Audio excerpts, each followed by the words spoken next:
Hi players, it's Ashley Adams. Today I'm going to talk with you about straddling, what it is, why it's usually a bad move, but when you might want to do it anyway.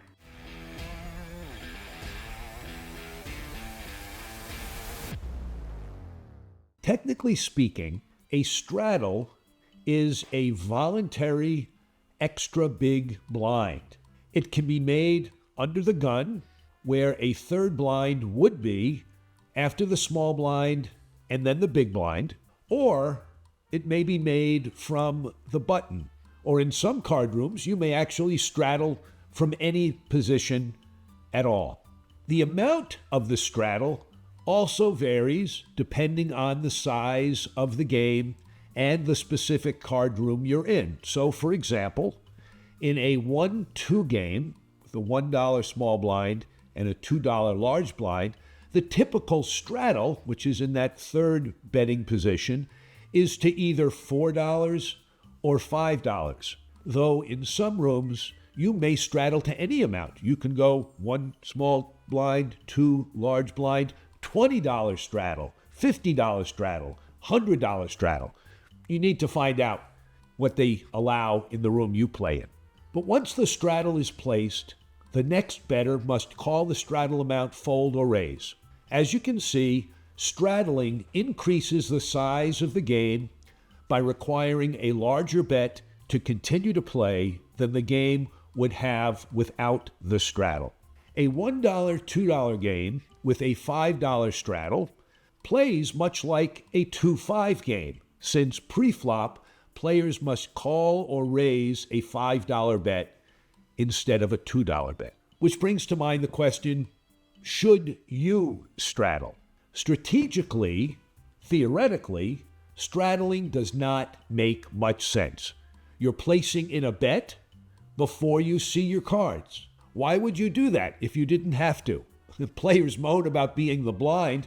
Why would you inflict a larger blind on yourself unnecessarily? Doesn't seem to make sense.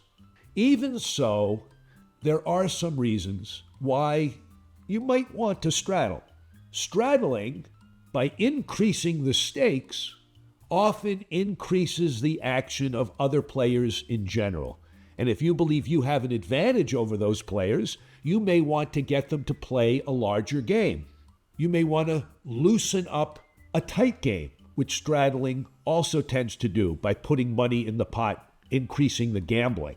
Or it may loosen up what may be an image of you in their mind as an extremely tight player. Here you are.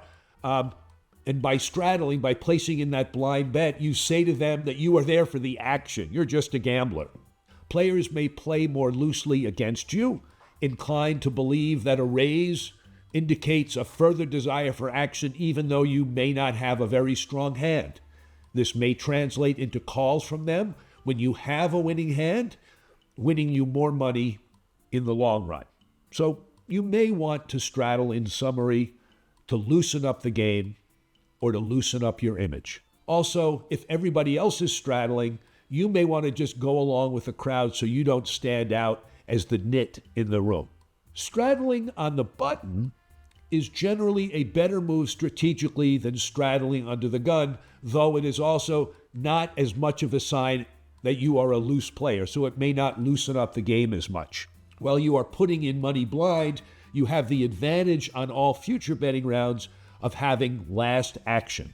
Accordingly, your range of playable hands is much greater than it would be if you were under the gun. When there's a button straddle, it's important that you understand how the action proceeds after you straddle. In some rooms with a button straddle, the action proceeds immediately clockwise as it would if the button placed a bet. So the small blind and the big blind are first to act.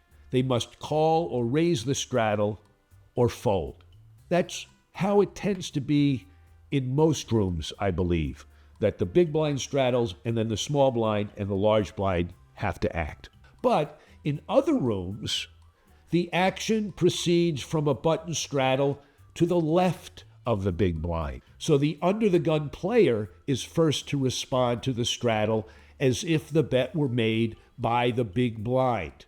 The action then continues clockwise as it does in a regular game without the straddle with the small blind, and then the big blind acting just before the button straddler. So it skips over the button and then it goes to the small blind and the large blind. The exception to this would be if there was a raise of the straddler, in which case the straddler would have to act in turn before the small blind and the large blind. There are other variations of this, including restraddling, blind raising, and variations in the size of the straddle.